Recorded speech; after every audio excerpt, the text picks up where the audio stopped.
Hello students, मेरा नाम विनीत पांडे और आप देख रहे हैं 2पाई क्लासेस। और आज से हम स्टार्ट करने जा रहे हैं आपका जो चैप्टर नंबर 9 है बच्चों, एनसीईआरटी में क्लास 9th में, साइंस में, फिजिक्स में बोल सकते हो आप। Force and laws of motion का एनसीईआरटी सॉल्यूशन करेंगे। Correct students.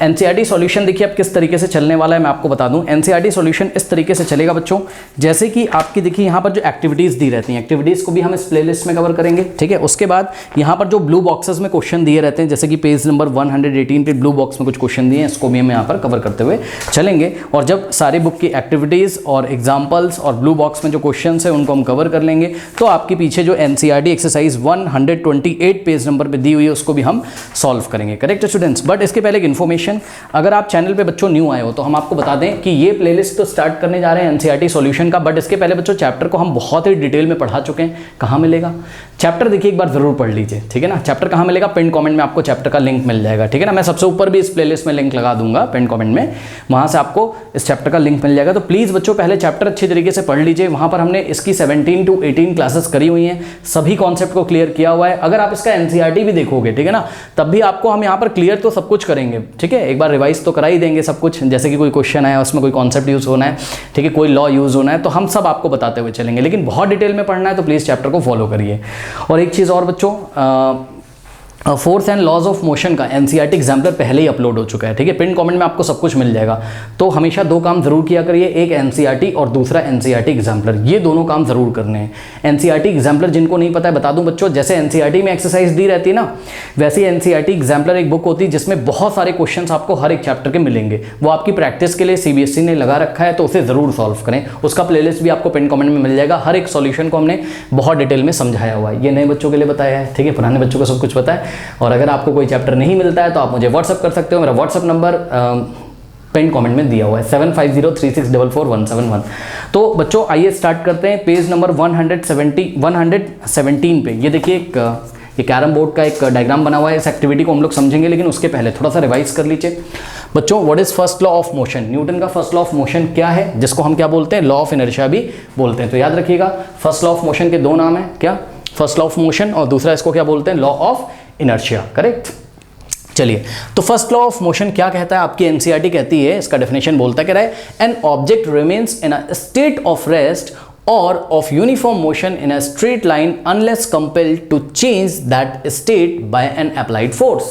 मतलब अगर कोई ऑब्जेक्ट बच्चों रेस्ट पे, ये देखिए कोई ऑब्जेक्ट अगर रेस्ट पे, जैसे ये बॉटल रेस्ट पे, ये कब तक रेस्ट पे रहेगी? जवाब है ये तब तक रेस्ट पे रहेगी जब तक इसके इस स्टेट ऑफ रेस्ट को चेंज ना किया जाए।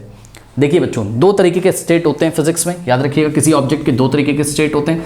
फर्स्ट होगा आपका क्या, स्टेट ऑफ रेस्ट, और दूसरा आपको देखने को मिलेगा क्या, स्टेट ऑफ व्हाट, मोशन। यानी कि कोई बॉडी या तो स्टेट ऑफ मोशन में होगी, यानी कि मोशन कर रही होगी, ठीक है, या तो स्टेट ऑफ रेस्ट में होगी, यानी कि अपनी ही पोजीशन पे ऐसा फिक्स होगी। करेक्ट। ओके, यानी कि टाइम के साथ साथ अपनी पोजीशन नहीं चेंज कर रही होगी तो रेस्ट पे कहलाएगी, और टाइम के साथ साथ अपनी पोजीशन चेंज कर रही होगी तो वो मोशन में कहलाएगी, आपको पता है। ठीक है, तो सुनिए मेरी बात ध्यान से। अगर कोई ऑब्जेक्ट बच्चों रेस्ट पे, तो वो रेस्ट पे रहता है कब तक, जब तक उस पर हम कोई एक्सटर्नल फोर्स लगाकर उसके इस स्टेट ऑफ रेस्ट को चेंज ना करें। देखिए इस बॉटल पे जब हम फोर्स लगाएंगे, ठीक है ना, तो इसका स्टेट ऑफ रेस्ट क्या हो जाएगा, चेंज हो जाएगा। इसी तरीके से बच्चों अगर कोई बॉडी स्ट्रेट लाइन में यूनिफॉर्म मोशन कर रही है, कुछ इस तरीके से, ये देखिए स्ट्रेट लाइन में अगर कोई बॉडी यूनिफॉर्म मोशन कर रही है तो ये तब तक यूनिफॉर्म मोशन करती रहेगी जब तक इसके इस स्टेट ऑफ मोशन को चेंज ना किया जाए। और कैसे चेंज करोगे, कोई एक्सटर्नल फोर्स लगाकर। जैसे कि बॉडी ये देखिए यूनिफॉर्म मोशन कर रही है, हमने आगे से फोर्स लगा दिया तो इसके मोशन को हम डिस्टर्ब कर देंगे। लेकिन जब तक आप इस पर फोर्स नहीं लगाएंगे किसी बॉडी पे, तब तक ना तो इसका स्टेट ऑफ रेस्ट चेंज होगा, ना तो स्टेट ऑफ मोशन चेंज होगा। यानी कि यदि ये रुकी है तो रुकी रहेगी लाइफ टाइम, और यदि ये चल रही है कि यूनिफॉर्म मोशन कर रही है स्ट्रेट लाइन में, तो करती रहेगी। कब तक, जब तक उस पर कोई एक्सटर्नल फोर्स अप्लाई ना किया जाए। करेक्ट। फोर्स तो आप लोगों को पता है, पुश या पुल, फोर्स तो सभी बच्चों को पता है। ठीक है, ओके नाउ, तो ये चीज़ हो गई। अब इसको बच्चों देखिए लॉ ऑफ इनर्शिया क्यों बोला जाता है। इसको लॉ ऑफ इनर्शिया इसलिए बोला जाता है बिकॉज आपको इसके लिए पहले ये समझना होगा इनर्शिया क्या होता है। देखो बच्चों, इनर्शिया का हिंदी मतलब जो होता है जड़त्व अजीब लगेगा आपको, ठीक है। इनर्शिया का हिंदी मतलब होता है जड़त्व, मतलब जड़त्व का मतलब बॉडी में कोई ऐसी टेंडेंसी, जैसे कहते नहीं अरे जड़त्व ही इसका ऐसा है, मतलब समझो ना कि मतलब इस बंदे की यार टेंडेंसी ऐसी है यार चोरी करने की, वही चीज़, मतलब इसमें ऐसी आदत है जन्म से, मतलब जब से इसका जन्म हुआ है तब से ये चोरी करता है, ठीक है। बहुत अच्छा एग्जाम्पल नहीं है फिर भी, ठीक है। तो इनर्शिया का मतलब है कि बॉडी में ऐसी कोई टेंडेंसी है, यानी कि हर एक बॉडी की ऐसी कोई आदत है। कैसी आदत है? तो सुन लीजिए, हर बॉडी की एक ऐसी टेंडेंसी होती है, हर ऑब्जेक्ट की एक ऐसी टेंडेंसी होती है कि वो अपने अंदर होने वाले चेंज को क्या करता है? रेजिस्ट करता है। कौन से चेंज को रेजिस्ट करता है? दो तरीके के चेंज को रेजिस्ट करता है। किसको रेजिस्ट? मतलब उसको अपोज करता है। दो तरीके अपने अंदर होने वाले, कोई भी ऑब्जेक्ट की ये टेंडेंसी होती है कि वो अपने अंदर होने वाले दो तरीके के चेंज को अपोज करता है। कौन कौन सा? एक तो अगर उसमें उसके स्टेट ऑफ रेस्ट में अगर आप चेंज लाओगे, स्टेट ऑफ रेस्ट में अगर आप चेंज लाओगे तो उसका अपोज करेगा पक्का, ठीक है। देखिए जरा एग्जांपल हम आपको देते हैं बच्चों। ये देखिए यहाँ पर ये बॉक्स रखा हुआ है, ये थोड़ा सा बच्चों ये हॉलो बॉक्स है। हॉलो बॉक्स मतलब समझ रहे हो, इसमें कोई कपड़ा वपड़ा नहीं रखा हुआ है, खाली बॉक्स है, ये खाली बॉक्स है, इसमें कुछ नहीं है। और यहीं पर एक बॉक्स रखा हुआ है, ये देखिए इसमें कपड़े रखे हुए हैं, तो ये हैवी होगा, ठीक है। ये लाइटर वेट का होगा, इसका हल्का भार होगा, ये भारी होगा जिसमें कपड़े रखे हुए हैं, तो ये थोड़ा सा हैवी है। ये वाला हैवी बॉक्स है और ये वाला कैसा है? लाइटर है, ठीक है ना। ये इस तरीके से अगर हम आपको पूछें कि किसका मास ज़्यादा है, चेक करिए किसका मास ज़्यादा है, बताइए। मास मतलब क्वांटिटी ऑफ मैटर किस में ज़्यादा है? तो ये वाले बॉक्स में, अरे कपड़े भी भरे हैं और बॉक्स तो है ही, ठीक है। दोनों का मास हो जाएगा यहाँ पर, करेक्ट। तो इसका मास ज़्यादा है, यानी कि this mass is greater than, suppose ये बॉक्स फर्स्ट है और ये बॉक्स क्या है? सेकंड है। तो बॉक्स फर्स्ट का जो मास है बॉक्स सेकंड के मास से क्या है? ज़्यादा है। तो मेरी बात ध्यान से सुनिए, अब मैं आपको बुला रहा हूँ, मैं कह रहा हूँ कि जितना फोर्स लाइटर वाले बॉक्स पे लगाना उतना ही हैवी वाले पे लगाना है, यानी कि दोनों पे इक्वल फोर्स लगाओ। चलो लगाओ, दोनों पे इक्वल फोर्स लगाओ। एक बात बताओ, ये दोनों बॉडी अभी कैसी स्टेट में है? स्टेट ऑफ रेस्ट में है कि स्टेट ऑफ मोशन में? स्टेट ऑफ रेस्ट में। दोनों बॉक्स रुके हुए हैं, सही है। तो सुनिए मेरी बात ध्यान से, दोनों बॉक्स अगर रुके हुए हैं तो दोनों जो बॉक्स रुके हुए हैं वो ऐसे ही रहना चाहते हैं। कब तक? जब तक इस पर कोई फोर्स ना लगाया जाए। और अगर आप इसके स्टेट ऑफ रेस्ट को चेंज करना चाहोगे तो ये दोनों बॉडीज अपने स्टेट ऑफ रेस्ट का चेंज होना नहीं चाहती हैं। जैसी हैं ये वैसे ही रहना चाहती हैं, उसी स्टेट में रहना चाहती हैं। ये अगर इनके स्टेट ऑफ रेस्ट को आप चेंज करेंगे तो ये ऐसा नहीं चाहती। वो अलग बात है, आप फोर्स लगाओगे तो ये मोशन में आ जाएगी, हम मना नहीं कर रहे हैं, भी रेस्ट पे मोशन में आ जाएगी, इसके स्टेट ऑफ रेस्ट में क्या हो जाएगा? चेंज हो जाएगा। लेकिन ये ऐसा चाहती नहीं है। तो सुनिए, जब आप इस पर फोर्स लगाओगे तो रेजिस्ट करेंगी, ये अपने अंदर होने वाले चेंज को रेजिस्ट करेंगी। कौन से चेंज को? स्टेट ऑफ रेस्ट वाले चेंज को, यानी कि आप इसको रेस्ट से मोशन में लाना चाहते हो। अब मेरी बात ध्यान सुनो, किसमें आपको ज़्यादा फोर्स लगाना पड़ेगा, किसमें आपको ज़्यादा एफर्ट लगाना पड़ेगा, बताइए। हाँ, हैवी वाले पे आपको ज़्यादा फोर्स लगाना पड़ेगा। तो हम पता है क्या बोलेंगे फिजिक्स की भाषा में? हम ये बोलेंगे कि हैवी वाले बॉक्स का इनर्शिया ज़्यादा है, हैवी वाले बॉक्स का इनर्शिया ज़्यादा है। बात समझ में आई कि नहीं आई? क्यों? क्योंकि मान लो 5 न्यूटन का फोर्स आप इस पे लगाते थे, ये देखिए 5 न्यूटन का फोर्स आप इस पे लगाते थे हॉलो बॉक्स पे, जो लाइटर बॉक्स था, खाली बॉक्स, ये बॉक्स चल पड़ता है, ये बॉक्स मोशन कर लेता है। लेकिन 5 न्यूटन का फोर्स आप हैवी वाले बॉक्स पे लगाते हो, ये नहीं चलता है। इसका मतलब क्या है? ये ज़्यादा स्टेट ऑफ रेस्ट में होने वाले चेंज को ज़्यादा अपोज कर रहा है, सही है। इसके अंदर जब आप चेंज कर रहे हो तो ज़्यादा पोजीशन देता है आपको ये, सही है। तो इस तरीके से आप ये बोलोगे जो हैवी बॉक्स है उसका इनर्शिया क्या है? ज़्यादा है। तो याद रखिएगा इनर्शिया क्या होता है। सबसे पहले डेफिनेशन देखिए, inertia is the natural tendency of an object, यानी जब भी कोई ऑब्जेक्ट ने इस ब्रह्मांड में जन्म लिया है तो उसमें नेचुरली एक टेंडेंसी आ जाती है, क्या?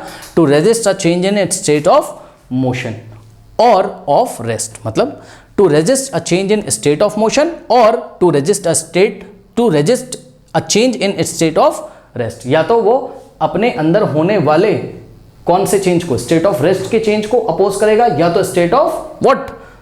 मोशन में होने वाले चेंज को अपोज करेगा। उदाहरण के तौर पे हम आपको बता रहे हैं, समझिए जरा बात को। देखिए बात समझिए, सामने से साइकिल आ रही है, ध्यान दीजिएगा जरा, ठीक है। ये साइकिल आ रही है सामने से। अभी ये जो साइकिल है आपकी, ये बताइए कैसे स्टेट में है, बताइए मोशन में कि रेस्ट में?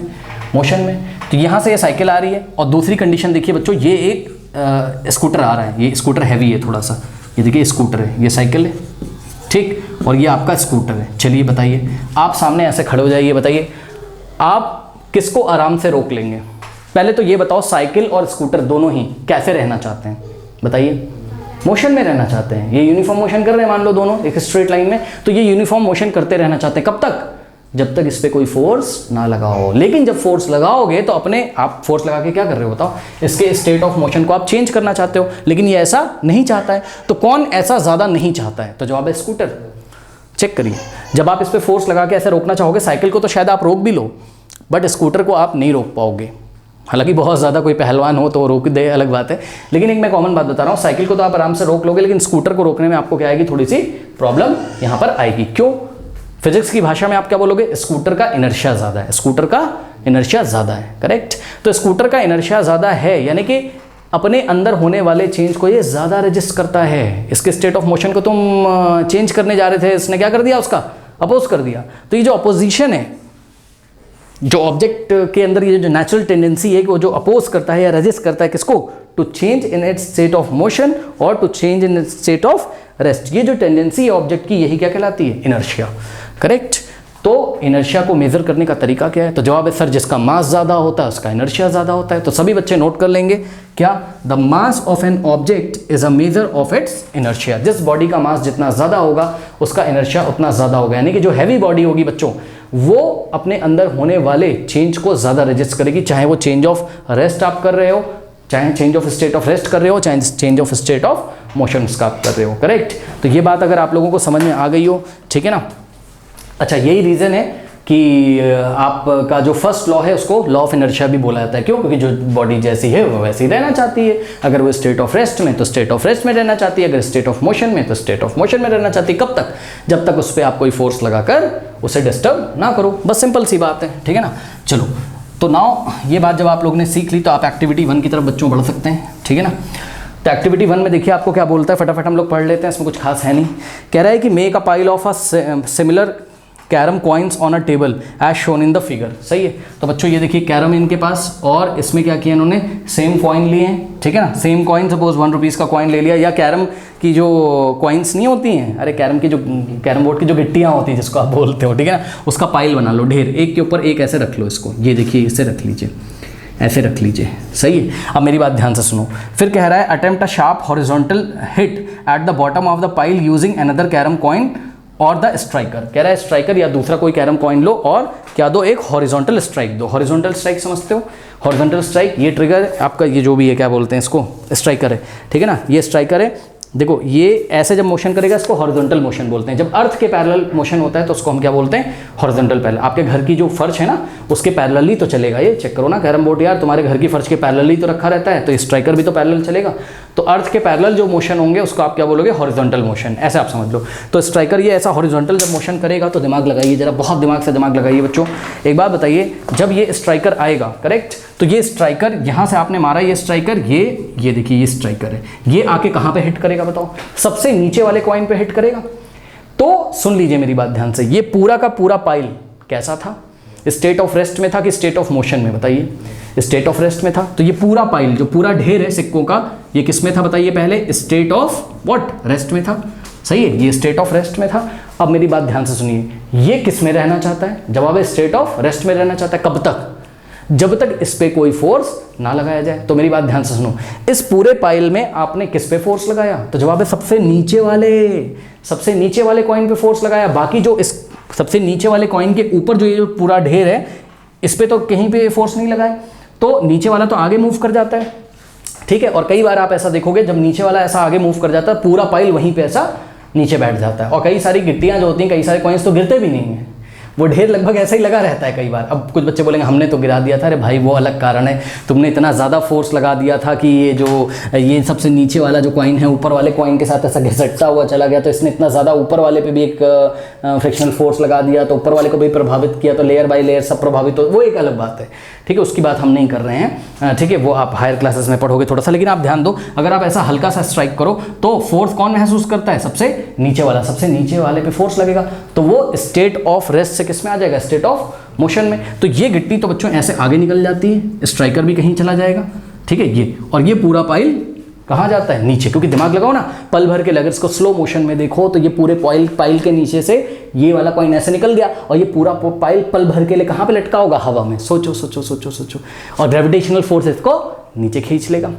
तो ये कॉइल वहीं पे क्यों गिर गया बताइए? तो जवाब है अपने स्टेट ऑफ रेस्ट को मेंटेन करने के लिए। अपने स्टेट ऑफ रेस्ट को ये नहीं चलना चाहता है आगे। क्यों? अरे इस पे फोर्स ही नहीं लगाया, फोर्स तो तुमने सबसे नीचे वाले पे लगाया है। तो सारे के सारे जो पाइल्स हैं, जो आपका बचा हुआ जो ऊपर के कॉइन्स, उस पर तो कोई फोर्स नहीं लगा डायरेक्टली, करेक्ट। तो बस वो ग्रेविटेशनल फोर्स की वजह से कहाँ जाता है? नीचे आ जाता है। तो बस यही है आपका, ठीक है ना। ये देखिए यही बोला गया आपको, कह रहा है कि once the lowest coin is removed the inertia of the other coins make them fall vertically on the table. मतलब जब नीचे वाला कॉइन हट जाता है तो जो पाइल में दूसरे ऊपर के कॉइन्स हैं उनके इनर्शिया ऑफ रेस्ट के कारण, ठीक है ना, यानी कि वो अपने रेस्ट को मेंटेन रखना चाहते हैं, उसके कारण वो वर्टिकली कहाँ जाते हैं? डाउनवर्ड। बहुत सारे बच्चे बोलेंगे अगर रेस्ट को मेंटेन रखना चाहते हैं तो वहीं हवा में लटके रहते हैं। अरे ग्रेविटेशनल फोर्स नहीं लग रहा है क्या यार? ग्रेविटेशनल फोर्स नीचे नहीं खींच लेगा क्या? सही है ना। तो ये चीज़ है, वो हवा में लटके रहते अगर क्या ना होता, ग्रेविटेशनल फोर्स ना होता। लेकिन ग्रेविटेशनल फोर्स भी तो है ना, तो इसलिए ग्रेविटेशनल फोर्स की वजह से वर्टिकली डाउनवर्ड आ जाता है। हॉरिजॉन्टल क्या होता है? अर्थ के पैरेलल, और वर्टिकल क्या होता है? अर्थ के परपेंडिकुलर। अर्थ के परपेंडिकुलर, तो परपेंडिकुलर डायरेक्शन में ही तो आता है, ऐसे नीचे, ठीक है। ये ऐसे पाइल गिरेगा कैरम के साथ 90 डिग्री बनाता हुआ, ठीक है ना। चलो तो यही बात है।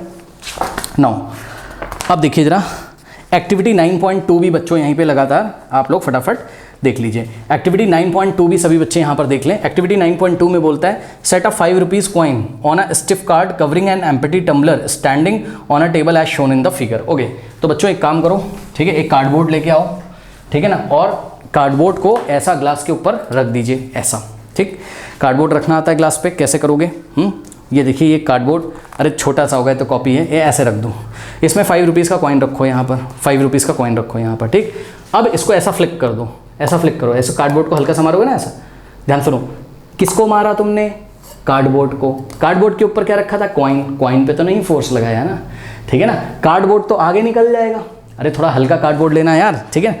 कार्डबोर्ड तो आगे निकल जाएगा, लेकिन कॉइन क्या चाहता है बताओ? कॉइन स्टेट ऑफ रेस्ट को ही मेंटेन करना चाहता है। नहीं समझ में बात भाई? ये कार्डबोर्ड था ना, कार्डबोर्ड के ऊपर ये ऐसा कॉइन रखा हुआ है, सही है, और आपने फोर्स लगाया। सुन लो, कार्डबोर्ड और कॉइन दोनों ही किस में? रेस्ट में। दोनों ही अपने स्टेट ऑफ रेस्ट को मेंटेन करना चाहते, कब तक? जब तक कोई फोर्स ना लगाया जाए इन पे। लेकिन आपने फोर्स किस पे लगाया? कार्डबोर्ड पे, तो कार्डबोर्ड तो आगे निकल जाता है, और ये कॉइन अपने स्टेट ऑफ रेस्ट को या अपने इनर्शिया को मेंटेन करने के लिए कहाँ गिर जाता है? नीचे। क्यों गिर जाता है? क्योंकि ग्रेविटेशनल फोर्स को नीचे खींचता है। रहना तो वो यहीं पे चाहता है, कार्डबोर्ड नीचे से निकल गया, अब रहना ये यहीं पे चाहता है, लेकिन भाई यहाँ तो ग्लास में जगह खाली ना, तो ग्रेविटेशनल फोर्स की वजह, सॉरी, तो ग्रेविटेशनल फोर्स की वजह से कहाँ जाएगा? ये ऐसा नीचे, करेक्ट।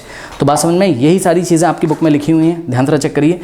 कह रहा है कि set a 5 rupees coin on a stiff card covering an empty glass tumbler standing on a table as shown in the figure. Okay, give the card a sharp horizontal flick with a finger. Okay, next, if we do it fast then the card shoots away allowing the, बहुत तेजी से अगर आप इसको flick करते हो, कह रहे हैं, ठीक है ना। माइक में तो नहीं चला गया पानी, चलो बच गया। सुनो, कह रहा है give the card a sharp horizontal flick with a finger. If we do it fast then the card shoots away allowing the coin to fall vertically into the glass tumbler due to its inertia. The inertia of the coin tries to maintain its state of rest even when the card flows off. Correct? कह रहा है कि जब card वहाँ नीचे से निकल जाता है तो उसके बावजूद भी कॉइन किसको मेंटेन करना चाहता है? अपने स्टेट ऑफ रेस्ट को, करेक्ट। समझ में ये बात, ठीक है ना। तो बस ये कुछ एग्जांपल्स हैं, और उसके बाद एक्टिविटी 9.3 भी देख लीजिए। एक्टिविटी 9.3 देखिए, कह रहा है कि place a water filled tumbler on a tray, ठीक है, water filled tumbler on a tray, hold the tray and turn around as fast as you can. Okay, observe that the water spills why. अब देखो, ये आप लोग को शायद ना समझ में आए, मैं आपको बताता हूँ, समझो ना बच्चों। आप लोगों ने ट्रे देखी है? ट्रे, वो जो ट्रे नहीं होती है, अरे कौन सी ट्रे? ट्रे तो बहुत तरीके की होती है, वो वाली ट्रे, कौन सी वाली ट्रे जिसमें ग्रूव्स बने होते हैं? ग्रूव मतलब खांचा बना होता है जिसमें कप रखने के लिए, नहीं समझे? ये ऐसा जगह जगह ऐसे ये देखिए, ये वाली ट्रे आप लोगों ने देखी है, ये ऐसे, ये हम ट्रे का आपको फ्रंट व्यू दिखा रहे हैं, मतलब टॉप व्यू दिखा रहे हैं। ये देखिए यहाँ पर ऐसे ये खांचे बने होते हैं कि नहीं बने होते, बताइए। इसमें आप कप फंसा देते हो ऐसा, तो ये तो बड़ा बढ़िया ट्रे होती है, इसमें कप गिरने की संभावना ही नहीं होती है, आप ऐसे ले आते हो इसमें चाहे, करेक्ट। तो ये देखिए, इसमें आपने इसको ऐसे फंसा दिया टम्बलर को, 1 टम्बलर 2 टम्बलर 3 टम्बलर, 2-3 टम्बलर रख दीजिए, टम्बलर में पानी भर दीजिए या ग्लास रख दीजिए, जो भी इसमें फिट हो जाए। इसके ग्रूव में, ग्रूव जो है इसका जो खांचा बना हुआ है, उसमें जो भी टम्बलर फिट हो जाए उसको रखना है। अब रखने के बाद क्या करना है? इसको तेज़ी से घुमा दो, सुन लो ध्यान से, इसको ऐसा तेज़ी से घुमा दो, करेक्ट। जैसे इसको तेज़ी से आप ऐसा घुमाओगे, ध्यान से सुनिए मेरी बात, देखिए ये जो ग्रूव बना हुआ है, जो खांचा बना हुआ है, खांचा तो ग्लास को पकड़ के रखता है, सही है। ये जो खांचा बना हुआ है, ग्रूव जो बना है, जो ये जगह बनी हुई है, तो ग्लास को पकड़ के रखेगा, ठीक है। अब पानी एक फ्लूइड है, पानी एक फ्लूइड है, फ्लूइड क्या कर सकता है, फ्लो कर सकता है, आपको पता है फ्लूइड कैन फ्लो, ठीक है ना। तो जो आपने इस पर एक फोर्स लगाया, ऐसा इसको घुमाया तो पूरा सिस्टम घूम गया, मना नहीं कर रहे हैं, लेकिन ग्लास को तो ग्रूव पकड़ के रखता है, करेक्ट। और देखिए बात समझिए, ये जो ग्लास है और पानी है इसमें, या टम्बलर और पानी है, दोनों ही पहले किस में थे, रेस्ट में, लेकिन जैसे ही आपने इस पर फोर्स लगाया पूरा सिस्टम ऐसे घूम गया, ठीक है। यानी कि अब ग्लास को बाहर आ जाना चाहिए था, बात समझो, लेकिन होता क्या है, ग्लास को ग्रूव पकड़ के रखते हैं, ग्रूव और ग्लास के बीच में कुछ कांटेक्ट फोर्स होता है, उसकी वजह से ग्रूव इसमें मतलब ग्लास ग्रूव में फिट होता है, लेकिन जो पानी है वो फोर्स का एक्सपीरियंस करेगा, और जैसे ही पानी फोर्स को एक्सपीरियंस करेगा तो जो पानी होगा टम्बलर में वो अपने मतलब फोर्स इतना ज़्यादा लग जाता है कि वो अपने स्टेट ऑफ रेस्ट को मेंटेन नहीं कर पाता और स्पिल हो जाता है बाहर की तरफ, यानी कि बाहर की तरफ पानी थोड़ा थोड़ा फैल जाता है। आपने देखा है यहाँ ग्लास से ऐसे पानी थोड़ा थोड़ा बाहर निकल जाता है, करेक्ट। तो ये आपने देखा किस तरीके से पानी पहले रेस्ट में था और हमने उस पर जब फोर्स लगा दिया तो उसका स्टेट ऑफ रेस्ट क्या हो गया, डिस्टर्ब। हालांकि पानी रेस्ट पे रहना चाहता है, लेकिन कुछ ज़्यादा ही फोर्स लग गया कि वो अपने स्टेट ऑफ रेस्ट को मेंटेन नहीं कर पाया, करेक्ट। और ग्लास ने अपने स्टेट ऑफ रेस्ट को मेंटेन किया ऑब्वियसली, क्योंकि ग्रूव ने उसको पकड़ के रखा। अब इसमें कुछ खास चीज़ है नहीं, ठीक है। यही सब चीज़ें आपको लिखी हुई हैं। कह रहा observe that a groove is provided in the saucer for placing the tea cup, it prevents the cup from toppling over in the case of sudden jug. Okay okay, तो ये सारी चीज़ें करेक्ट। ओके नाउ स्टूडेंट्स, अब हम बढ़ते हैं question number 1 2 3 4 की तरफ, जो कि पेज नंबर 118 पे दिए हुए हैं। ओके